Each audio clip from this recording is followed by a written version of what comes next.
Goeiemiddag, dis Ina met resepte vir die lewe. Ons het gistermiddag gaan kyk na die volk wat getrek het deur die woestyn, die wildernis, en hoe God homself sy teenwoordigheid geopenbaar het deur die wolkkolom en die vuurkolom. Vandag wil ek so 'n bietjie gaan kyk na sy voorsiening in daardie tyd wat die volk in die woestyn was, in die wildernis getrek het. Ons lees in Numeri 11 vers 4. Die gemengde bevolking wat onder hulle was, onder die volk, onder die Israeliete was, het gierige begeertes gehad. Die seuns van Israel het toe weer gehuil en gesê, wie sal vir ons vleis gee om te eet?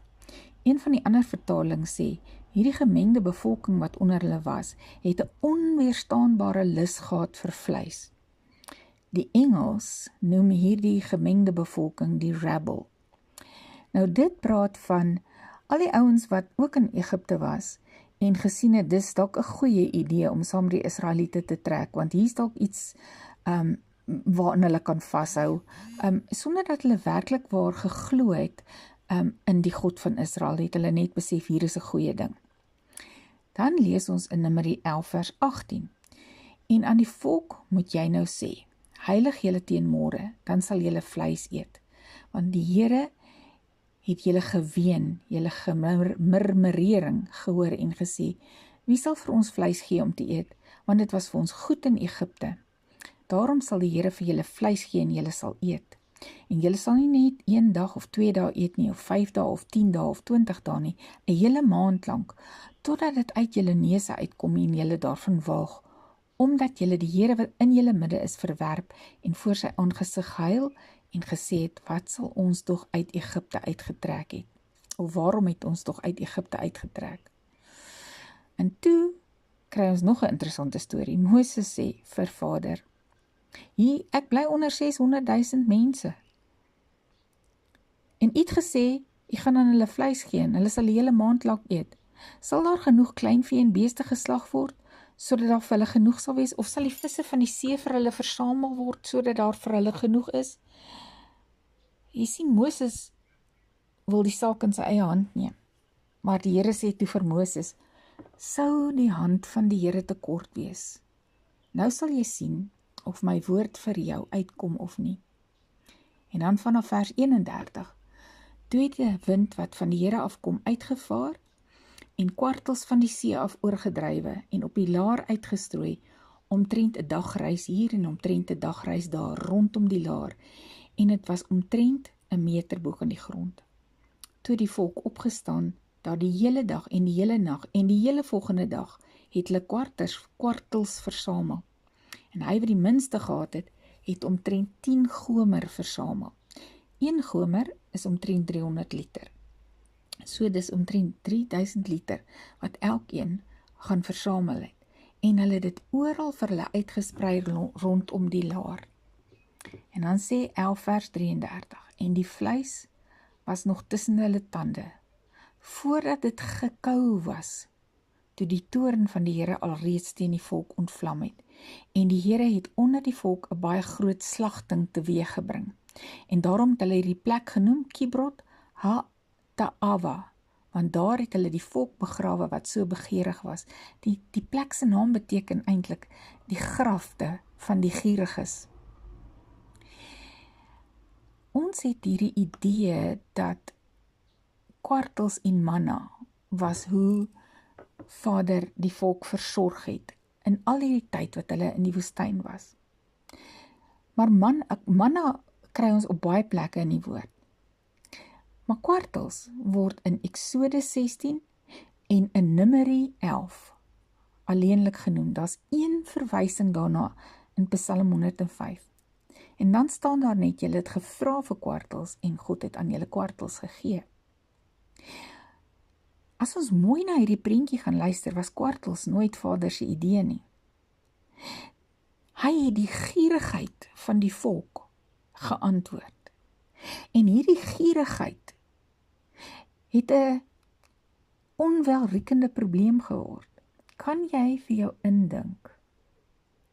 Kwartels lê rondom die kamp, 'n dagreis ver, weerskante toe. En hierdie kwartels lê en vrot.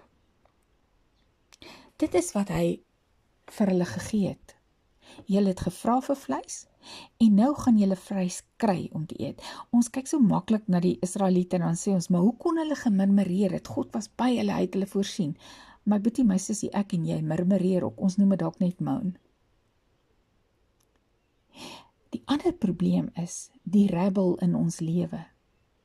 Wie is die ouens wat inspreek in ons lewe, wat ons aanpraat? Jy moet dit hê, jy moet dat hê. To be better than the Joneses. Jy sien, die probleem is, dat God het vir hulle 'n beter plan gehad. Maar hulle wou hulle eie planne hê, hulle wou hê wat hulle wou hê. God se plan was manna. Manna beteken, wat is dit? Want hulle het na hierdie korreltjies op die grond gekyk en gevra, wat is dit? Want jy sien, Yeshua sê vir ons in Johannes 6 vers 32 tot 33, voorwaar, en ek gaan myself stop hier. Ek het gister gesê, voorwaar, of waarlik, of truly, beteken hier's 'n dubbele waarheid. Maak seker dat jy weet wat hier staan.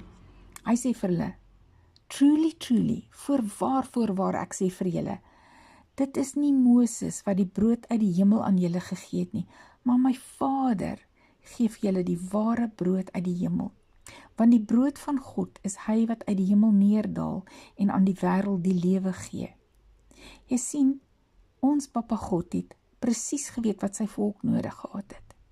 Hy het presies geweet hoe hy dit vir hulle wil gee. Die manna was 'n wonderwerk.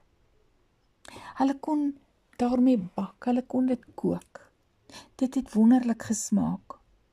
Dit het nooit vervelig geraak nie, want hulle het dit 40 jaar lank geëet. Maar die kwartels wat hulle begeer het in hulle monde vrot geword.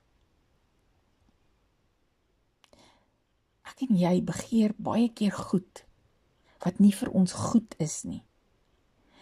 En die woord sê, hy hoor hoe ons murmureer in ons tente. Hy wil ons met die beste voorsien. Maar ek en jy het 'n plannetjie en 'n prentjie van hoe hy moet voorsien.